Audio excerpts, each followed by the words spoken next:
سے معافی مانگ کے اللہ تبارک و تعالیٰ کو راضی کر لیتا ہے۔ حضرت عبداللہ ابن مسعود رضی اللہ تعالیٰ عنہ بیان کرتے ہیں کہ ان المؤمن یرا ذنوبہ کأنہ قائد تحت جبل یخاف ان یقع علیہ وان الفاجر یرا ذنوبہ کذباب مر علی انفہ فقال بہ ہکذا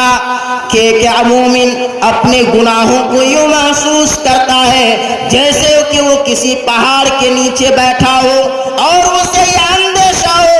ڈر ہو، خوف ہو کہ یہ پہاڑ ابھی مجھ پر گرے گا اور میں ہلاک و برباد ہو جاؤں گا، جبکہ ایک فاجر اپنے گناہوں کو یوں محسوس کرتا ہے کہ جیسے ایک مکھی اڑتے اڑتے اس کی ناک کے اوپر آ کر کے بیٹھے اور انہوں نے ہاتھ کا اشارہ کیا اور وہ اڑ کر کے چلی گئی۔ جبکہ ہماری حالات یہ ہے کہ ہم متعدد گناہ بار بار کرتے ہیں اور ہمیں اللہ رب العالمین کو راضی کرنے کی کوئی فکر نہیں، ہمیں اللہ رب العالمین کو راضی کرنے کے لیے ہمارے دلوں کے اندر جگہ نہیں۔ میرے بھائیوں، آج بہت سارے مسلمانوں میں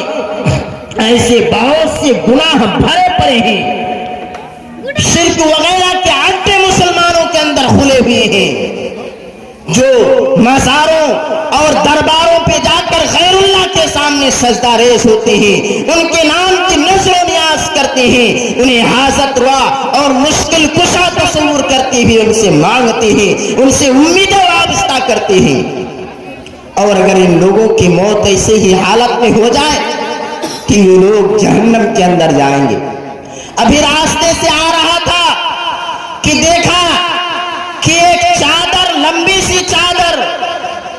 کئی لوگ پکڑے ہوئے ہیں اور کچھ لوگ اس چادر کے اوپر پیسہ ڈال رہے ہیں اور چادر کو چومتے ہیں۔ میرے بھائیو، یہ شرک کا اڈا آج ہمارے مسلمانوں کے اندر بھی پڑا ہوا ہے۔ میرے بھائی، اسی طریقے سے جس مدرسے میں میں پڑھا رہا ہوں اس گاؤں کے اندر ایک مرتبہ سپیرا سانپ کا کھیل دکھانے کے لیے آیا اور انہوں نے تعویذ کا بنڈا پھوڑا اور کہا کہ یہ تعویذ خرید لو، فلاں بیماری سے محفوظ رہو گے، بخار وغیرہ سے محفوظ رہو گے۔ میرے بھائیوں، کل صبح جب سب بچے مدرسہ آتے ہیں تو سب کے گلے میں تعویذ بندھا ہوا ہے۔ میرے بھائیوں، یہ شرک کا اڈا آج ہمارے مسلمان کے گھروں میں بھی موجود ہے۔ تو فرمایا کہ ایسے لوگ اگر ایسی حالت میں مر جائے شرک کرتے ہوئے تو ایسے لوگوں کی ٹھکانہ جہنم ہوگا۔ اور اگر کوئی موحد، کوئی توحید پرست ان کو سمجھائے کہ دیکھو یہ شرک ہے، ان کو سمجھائے اور انہیں عقیدہ توحید کو اختیار کرنے کو کہے تو اپنی گناہوں پہ سچی توبہ کرنے کے علاوہ وہ اس کے پیچھے پڑ جاتے ہیں یا اسے مختلف الفاظ سے اس کو جو ہے برا جانتے ہیں۔ اور آج بہت سارے مسلمانوں کے اندر بدعات اور خرافات جنم لے چکی ہے اور وہ ان بدعات اور خرافات کو ایسے کرتے ہیں جیسا کہ انہیں گناہوں کا ڈر اور احساس نہیں، انہیں گناہوں کا احساس اور ڈر بھی نہیں۔ اور کوئی متبع سنت پر چلنے والا اگر انہیں ان بدعات اور خرافات سے متنبہ کرے، انہیں ڈرائے، تو اللہ رب العالمین کے سامنے توبہ کرنے کے بجائے وہ کہتے ہیں کہ یہ تو برا کام تو نہیں ہے، یہ تو ہم نیکی سمجھ کے کر رہے ہیں۔ میرے بھائیوں، یہ اللہ تبارک و تعالیٰ کو ناراض کر رہے ہیں اور یہ لوگ جب کل قیامت کے روز حوض کوثر کی طرف بڑھ رہے ہوں گے تو انہیں دھکا دے کر کے پیچھے ہٹا دیا جائے گا اور اللہ کے نبی صلی اللہ علیہ وسلم ان لوگوں کے بارے میں کہیں گے کہ دفع ہو جاؤ، دور ہو جاؤ وہ لوگ جو ہمارے دین میں دین کا حلیہ بگاڑ کر کے رکھ دیا ہے۔ میرے بھائیو،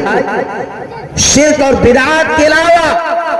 آج ہمارے معاشرے کے اندر بہت سی ایسی جراثیم موجود اور پائے جاتے ہیں جو مسلمان انہیں گناہ سمجھتے ہی نہیں یا پھر انہیں انتہائی معمولی سمجھتے ہیں۔ مثلا 5 وقت کی نمازوں کو چھوڑنا یا ان میں سستی کرنا، روزے رکھنے اور زکوٰۃ دینے میں کنارہ کشی اختیار کرنا، حج بیت اللہ استطاعت ہونے کے باوجود حج بیت اللہ سے ٹال مٹول کرنا، والدین سے نافرمانی، رشتہ داروں سے بدسلوکی، سودی لین دین، معاملات میں دھوکہ دینا، فراڈ کرنا، یہ ایسے کبیرہ گناہوں میں سے ہیں، لیکن ان کو ایسا نہیں لگتا کہ یہ گناہ ہے۔ میرے بھائیوں، یہ لوگ اگر اپنے اوپر اس گناہ کو پہاڑ جیسا بوجھ محسوس کرے یا پھر اللہ رب العالمین سے سچی توبہ کر کے اللہ رب العالمین کے سامنے معافی مانگ لے۔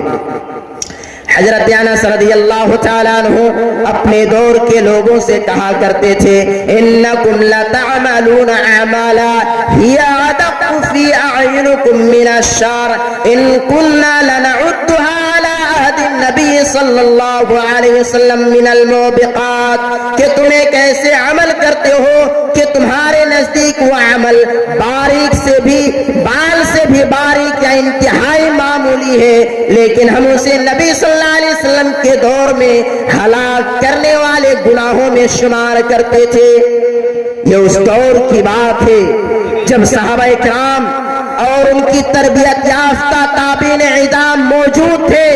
اور وہ دور یقیناً بہترین دور تھا، اور اس دور کے اندر یا تو بڑے بڑے گناہ پیدا ہی نہیں ہوئے تھے یا پھر اگر تھے تو بہت کم تھے۔ حضرت انس رضی اللہ تعالیٰ عنہ اس دور کے اندر لوگوں سے کہا کرتے تھے کہ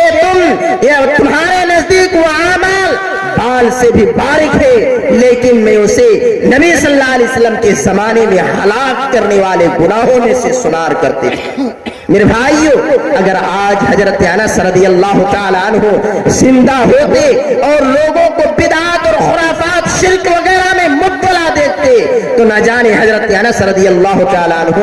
آج کے دور کے لوگوں سے کیا کہتے۔ اسی لیے اللہ تبارک و تعالیٰ نے اپنے پیارے حبیب جناب محمد الرسول اللہ صلی اللہ علیہ وسلم کو توبہ اور استغفار کرنے کا حکم دیا۔ اللہ تبارک و تعالیٰ کا ارشاد ہے، وَاسْتَغْفِرِ اللَّهِ إِنَّ اللَّهَ كَانَ غَفُورًا رَحِيمًا۔ اے اللہ کے نبی، آپ اللہ رب العالمین سے بخشش طلب کیجئے، یقینا اللہ تبارک و تعالیٰ گناہوں کو معاف کرنے والا اور بے حد رحم کرنے والا ہے۔ یہی نہیں کہ اللہ تبارک و تعالیٰ صرف توبہ کا حکم انبیاء کرام کو دیا، بلکہ اللہ تبارک و تعالیٰ نے تمام لوگوں کو مخاطب ہوتے ہوئے فرمایا، وَتُوبُوا إِلَى اللَّهِ جَمِيعًا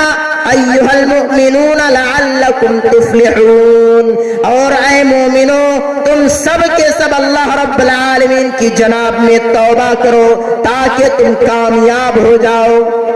فرمایا اللہ تبارک و تعالیٰ اس آیت کریمہ کے اندر کہ اگر کامیاب ہونا چاہتے ہو تو اللہ رب العالمین سے توبہ کرو، اللہ رب العالمین سے اپنی گناہوں کی بخشش کرو، اللہ رب العالمین کے سامنے رو گڑ گڑاؤ تاکہ اللہ تبارک و تعالیٰ تمہارے گناہوں کو معاف کر دے۔ اللہ تبارک و تعالیٰ ایک دوسری جگہ ارشاد فرماتا ہے، یا ایھا الذین آمنوا توبوا الی اللہ توبۃ نصوحا، اے وہ لوگوں جو ایمان لے آئے ہو تم سب کے سب اللہ رب العالمین کے نزدیک توبہ کرو۔ یا ایھا الذین آمنوا توبوا الی اللہ توبۃ نصوحا، توبہ تو کرنی ہے لیکن کون سی توبہ کرنی ہے؟ اللہ تبارک و تعالیٰ نے فرمایا توبۃ نصوحا، خالص توبہ اللہ رب العالمین کے سامنے کرنا ہے۔ اب ہم نے خالص توبہ کر لیا، پھر کیا ہوگا؟ اللہ تبارک و تعالیٰ فرماتا ہے، عسى ربكم ان يكفر عنكم سيئاتكم، اللہ تبارک و تعالیٰ تمہارے گناہوں کو معاف کر دے گا۔ سچی توبہ کرنے سے اللہ تبارک و تعالیٰ گناہوں کو معاف کرتا ہے۔ وَيُدْخِلُكُمْ جَنَّاتٍ تَجْرِي، اور تمہیں ایسے جنتوں کے اندر داخل کرے گا جس کے نیچے نہریں جاری ہوں گی۔ یوم لا یخزی اللہ النبی والذین آمنوا معه، اور اس دن اللہ تبارک و تعالی نبی اور اس کے ساتھ ایمان لانے والوں کو رسوا نہیں کرے گا۔ نورہم یسعی بین ایدیہم و بایمانہم، اس دن اس کا نور ان کے سامنے اور دائیں دوڑ رہا ہوگا۔ یقولون ربنا اتمم لنا نورنا، اس دن یہ دعا کرتے ہوئے کہیں گے